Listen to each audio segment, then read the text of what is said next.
All right, as we look at Luke chapter 21, this is Luke's record of the Olivet Discourse. This teaching of Jesus has parallel records in Luke 21, Mark 13, and Matthew 24. And I've not necessarily been covering this in chronological order by the order of when the chapters were written. I'm more just looking at these three chapters together because they all document the same event that happened several decades before any of these books were written. Luke might have actually been the latest of the three to complete his record and likely was written after the destruction of Jerusalem in 70 AD. So we don't know for certain, but we do sort of get that sense based on how Luke approaches his record of this teaching in Luke 21. Now, because these are parallel records and because I have given the greatest in-depth explanation in the teaching or overview of Matthew 24, I'm actually going to pull them both up on screen so that we can see them in parallel. Luke's record is not as close of a match to Matthew 24 as Mark 13 is. A little bit of difference, but I do want to bring them both up side by side so that you can visualize this. If you're watching on the video, you'll be able to see the similarities and the differences. And again, there are differences, and that's okay. Luke is going to highlight a little bit of the different parts of what Jesus shared on this day than Matthew did, and perhaps talk about it in light of what occurs in AD 70. Well, scrolling down now to begin in verse 5, we have what starts as a very similar context of the foretelling of the destruction of the temple. And then as we move down, we get into the question of what's going to be the signs of your coming and of these things. And again, Jesus says, see that you're not led astray. It's going to be similar, not quite the same, but very similar. For many will come in my name saying, I am he. There's going to be these false Christ. Don't go after them, for you'll hear of wars and rumors of wars, but don't be terrified. Don't be alarmed. Don't be troubled, for these things must first take place, but the end is not at once, meaning the end is not yet. This is not the immediate precursor to the very end, meaning the Lord's day of judgment. And there are a lot of cross-references for this that I cover a lot more as I talk through Matthew 24, if you want to go back to that. Or if you're following along in the notes, you'll see a lot more detail in the written notes for Luke 21 than what I'm going to share in this video. We're just going to give a quick comparison and quick overview. Now, as we get down to nation will rise against nation, again, there's earthquakes and famines and pestilence, and there's going to be persecution. Again, very similar. They're going to lay their hands on you and persecute you, deliver you up to synagogues and prisons. And just like Mark, actually, he says this will be your opportunity to bear witness. If we flip over to Mark real quick, you'll see that Luke really closely resembles Mark. There's persecution happening, and Mark says you'll have to bear witness before them, and the gospel must first be proclaimed to all nations. And Mark says, don't be worried about what you're going to say, because it's not going to be you who speak, but the Holy Spirit. And look at what Luke says. This will be your opportunity to bear witness. Settle it, therefore, in your minds, not to meditate beforehand about how you will answer, but I will give you a mouth of wisdom, which none of your adversaries will be able to withstand or contradict. Again, it sounds a little bit more formal, but it is the same premise of the Holy Spirit's going to give you the words to say when you stand before them. And the gospel, again, is going to be proclaimed even through persecution, and the way that persecution is going to function redemptively to spread the gospel to every nation, tribe, and tongue. We talked about that a little bit when we covered Mark 13. We see the same thing evident here in Luke 21. Persecution is not just a bad thing.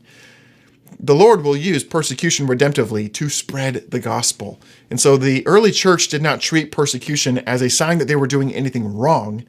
In fact, they treated persecution more as a sign that they were doing things right, that God would use it for a redemptive purpose that would be made fully evident as the gospel goes to the ends of the earth. Like Mark says, the gospel must first be proclaimed to all nations. It's part of the function of that redemptively. So it's not necessarily something to be troubled about. And then again, you have this betrayal and breakdown of the family. You will be delivered up even by parents and brothers and relatives. And again, it's a terrible breakdown of family loyalties and betrayal. You will be hated by all nations for my name's sake. Very similar to Mark. Again, I have Mark on the right and Luke 21 on the left. And I can flip back and forth with Matthew 24 as well. But look at what Luke says. Not a hair on your head will perish. Now, ultimately, that's true in the resurrection. Obviously, there's going to be martyrs because it talks about martyrdom in this passage. But he says, it's not going to put an end to you. You're actually going to have a life in the resurrection that nobody's going to be able to touch. By your endurance, you will gain your lives. Just like Matthew says, but the one who endures to the end will be saved. Again, in that resurrection, the one who endures to the end will be saved. Mark 13 as well. Now, when we get down to foretelling the destruction of Jerusalem, in Matthew 24 on the right, Matthew begins to talk about the abomination of desolation from Daniel's prophecy. Luke also begins to talk about Daniel's prophecy, but a different part. He does not jump into the abomination of desolation. He jumps into what Daniel described as periods of war and desolations. This cross-reference is in the notes for you. I'm just going to read it for a moment. Daniel chapter 9, verse 26. There's more to be said in the context of Daniel 9, and we've covered it previously if you want to go back to the notes or a recording for that chapter. But just for reference, in the notes, I'll read it to you. And after the 62 weeks, an anointed one will be cut off and shall have nothing. This is the death of the Messiah at his first appearing when he's cut off.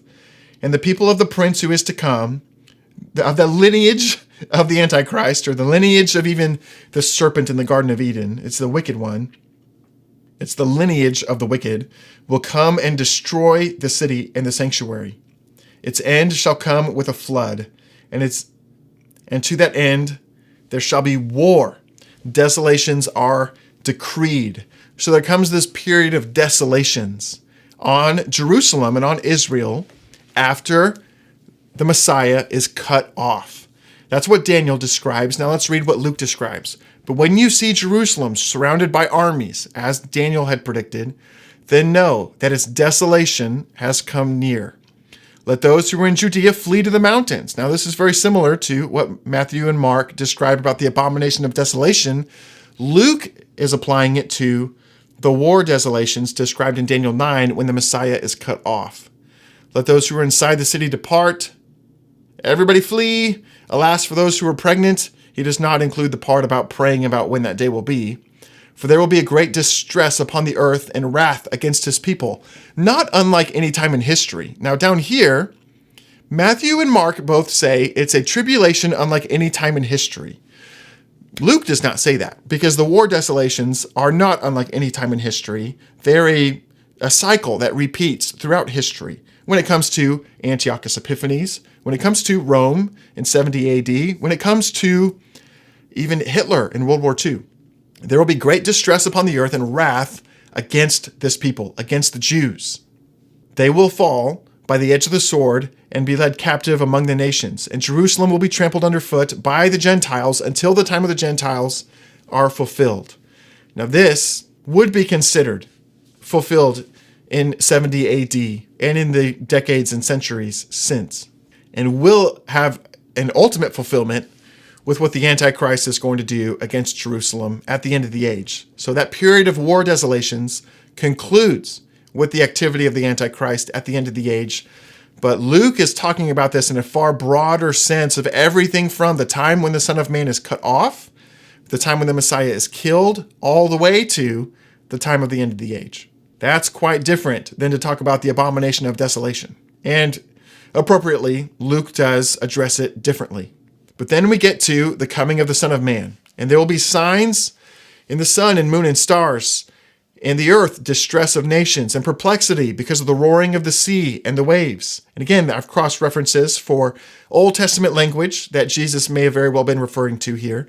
People will be fainting with fear and foreboding of what is coming on the world. Now that does sound like Old Testament language for the betrayal of the Antichrist. When the Antichrist commits his act of betrayal, there are people fainting with fear and foreboding. Even Jeremiah says men are seized with pain almost like they're in labor delivering a baby. This becomes a period unlike any other time in history where people's hearts are fainting with fear, for the powers of the heavens and earth will be shaken. Oh, for the powers of the heavens will be shaken, Luke says. Then you will see the Son of Man coming in a cloud with power and great glory. Now, this sounds a lot like Mark. Let's pull up Mark 13. Let's scroll down. In those days after the tribulation, the sun will be darkened, the moon will not give off its light, the stars will be falling from heaven, the powers of the heavens will be shaken, and then you will see the Son of Man coming in clouds with great power and great glory. And Luke does not go on to describe the rapture so overtly as Matthew and Mark do, but Luke says when you see these things begin to take place, as you see the tribulation unfolding, saying you don't need to be seized with fear. You don't need to be captured by the surprise and caught off guard. He says, instead, the elect will straighten up and raise your heads literally to the sky because your redemption is drawing near. They begin looking to the sky for the Son of Man to appear, which is beautiful. Again, this is historically unfulfilled. And then we get to the lesson of the fig tree again. I've got Luke on the left, and then I have Mark and Matthew that I can flip back and forth between on the right. But just focusing on Luke, Luke also says, I say to you that this generation will not pass away until all of this has taken place. And I've talked about various interpretations for this in the notes and in my overview of Matthew 24. So if you want more on that, for the sake of time, I'm not going to cover it again here, but you can refer to the notes for possible interpretations and look at a more detailed breakdown in the overview for Matthew 24. For the sake of time, I'm going to move on because I want to look at how Luke concludes this. This is so cool, how he wraps up the Olivet Discourse. Again, Matthew and Mark, very similar parables of servants that are given charge of their master's house and being a wise and watchful servant, both in Matthew and Mark. Matthew gives, of course, a pretty large breakdown. Luke summarizes this quite a bit more in Luke 21. That's what I'm going to focus on here. He says, watch yourselves, lest your hearts be weighed down with dissipation and drunkenness and the cares of this life. And that day will come upon you suddenly like a trap. If you are caught up in the rebellion and discouraged by the delay of his coming, which Matthew and Mark both describe, Matthew especially, as he gets into Matthew 25. But he says, you're going to be caught by surprise because it's going to come upon everybody who dwells on the face of the earth.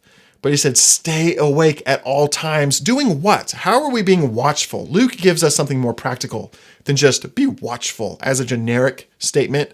But Luke says, pray that you will have the strength to escape all these things that are going to take place. Now, praying that you have the strength can apply both to our spiritual preparedness, but it can also apply practically to the physical survivors who are having to endure what's coming upon the world. There will be prayer for physical, mortal people who are enduring the tribulation and the plight of the Antichrist. Prayer for Jewish refugees, for the persecuted believers around the world. Prayers for protection, as well as prayers for the strengthening of our faith, so that we will stand before the Son of Man. For Luke to talk about prayer is just really neat. Matthew doesn't get into that much detail other than just to say to be watchful, to, of course, endure to the end. But Luke giving us prayer is very appropriate with what gets said in Luke 17 and 18, which we're going to jump to now. That's going to do it for Luke 21, because from that point on, it kind of moves on. So we're going to flip over to Luke 17 and 18.